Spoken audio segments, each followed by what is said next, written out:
Vamos a ver ahora este caso donde la idea es tratar de probar que existen las funciones derivadas primeras y segunda, ¿sí?, de cada caso y en todos los puntos y calcularlas, ¿no? O sea, vamos a ver si ambas funciones obviamente existen para todo el dominio de la función compleja que vamos a ver a continuación.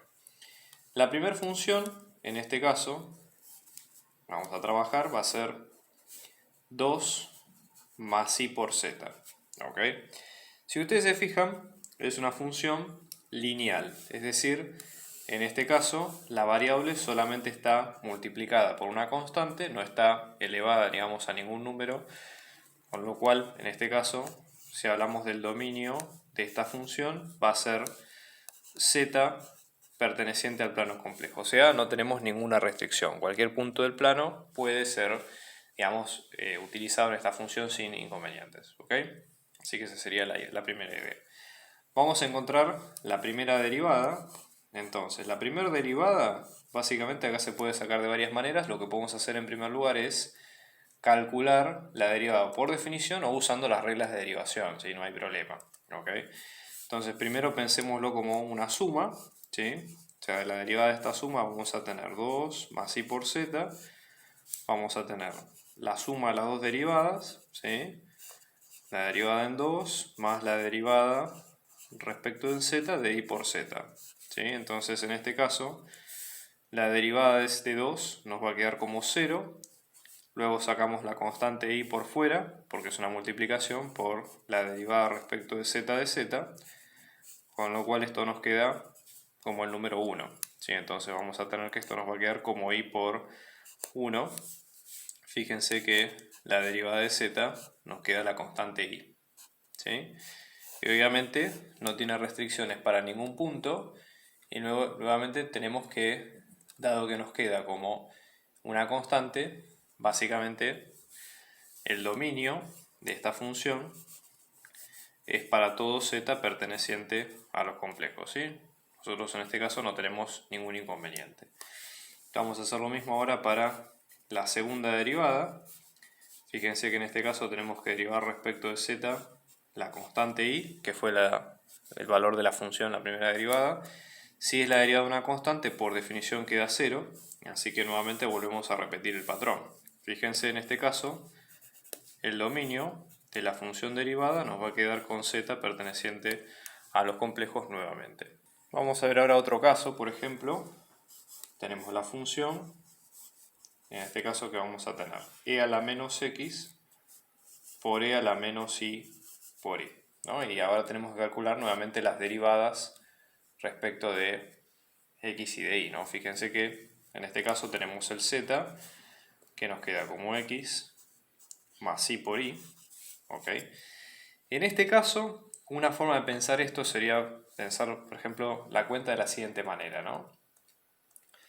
Nosotros podemos pensar, si tenemos una base común en ambas partes, podemos sumar ambos exponentes, ¿no? E a la menos x más menos i por i.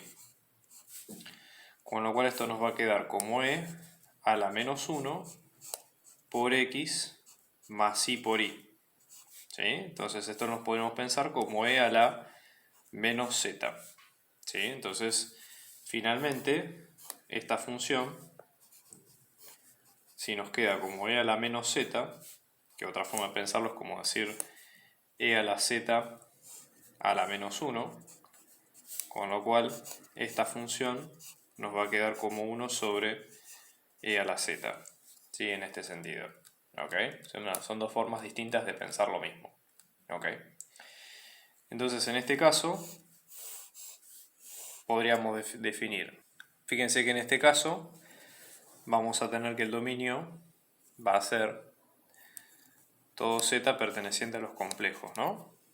Entonces ahora podemos nuevamente derivar, ¿no? Fíjense, la derivada nos va a quedar como la derivada respecto de z de e a la menos z. Acá usamos las mismas reglas de derivación que las que tenemos para números reales, ¿no? Fíjense que acá hay una composición, bajamos el menos 1 multiplicando por e a la menos z, que sigue siendo la derivada de e a la menos z, ¿no? Entonces fíjense, finalmente f' en z nos queda como menos e a la menos z. Como nos queda exactamente igual que la otra función multiplicada por un menos 1, el dominio de esta función va a quedar todos los z pertenecientes a los complejos, ¿sí? sin problema. Y lo mismo, la segunda derivada, que esto nos va a quedar como la derivada respecto de z de menos 1 por e a la menos z, que es la función anterior que teníamos en este caso. Sacamos el menos 1 hacia afuera multiplicando porque es una constante de multiplicación. Y luego tenemos la derivada respecto de z de e a la menos z, que fíjense ustedes da lo mismo que el resultado que encontramos anteriormente, ¿no? Entonces nos va a quedar menos 1 por menos e a la menos z, con lo que volvemos a encontrar que la segunda derivada nos queda nuevamente como e a la menos z, la función original igual, con lo cual el dominio de esta función van a ser todos los z pertenecientes a los complejos. Fíjense por ejemplo en este caso, ¿no? Donde tenemos z al cubo. Acá es lo mismo, ¿sí? Vamos a tener que el dominio de esta función van a ser todos los z pertenecientes a los complejos, ya que es una función polinómica, no tenemos, digamos, demasiadas variantes, ¿ok? Entonces volvemos aplicamos la derivada. Esto nos va a quedar como la derivada respecto de z al cubo. Como es una función polinómica, volvemos a aplicar lo mismo, ¿sí? 3 por z al cuadrado. Fíjense nuevamente que esta función no tiene problemas en el dominio, así que vamos a tener que el dominio de esta función van a ser todos los z pertenecientes a los complejos, ¿sí? Y nuevamente, cuando hacemos la segunda derivada, ¿no? Vamos a tener que derivar todo esto, sacamos el 3 multiplicando hacia afuera y luego hacemos la derivada respecto de z al cuadrado, ¿no? Entonces volvemos a bajar multiplicando, 3 por 2 por z, entonces tenemos la segunda derivada que nos queda como 6z y nuevamente el dominio de esta función que va a quedar para todo z perteneciente a los complejos. Así que probamos acá que no tenemos problemas del dominio, todas las funciones pueden ser calculadas sin problema y las derivadas valen para todo punto del plano complejo. La artística de estos videos y del canal en particular está hecha gracias a mi amigo Rodrigo, que también es profe de inglés. Te dejo su contacto para que veas para las clases particulares, muy recomendable. Hola, soy Rodrigo, doy clases de inglés para primaria, para secundaria, para la universidad, para el trabajo, para los viajes y para lo que necesites. Puedes buscarme en los contactos que dejo a continuación. Hola, muchas gracias por ver este video. Si te gustó el contenido, por favor dale like y suscríbete a nuestro canal. Si querés colaborar con nuestra producción, podés donar abajo por Mercado Pago o PayPal. Este canal se sostiene gracias a las donaciones que nos dan gente como ustedes. Muchos éxitos en la cursada y muy buena vibra desde acá.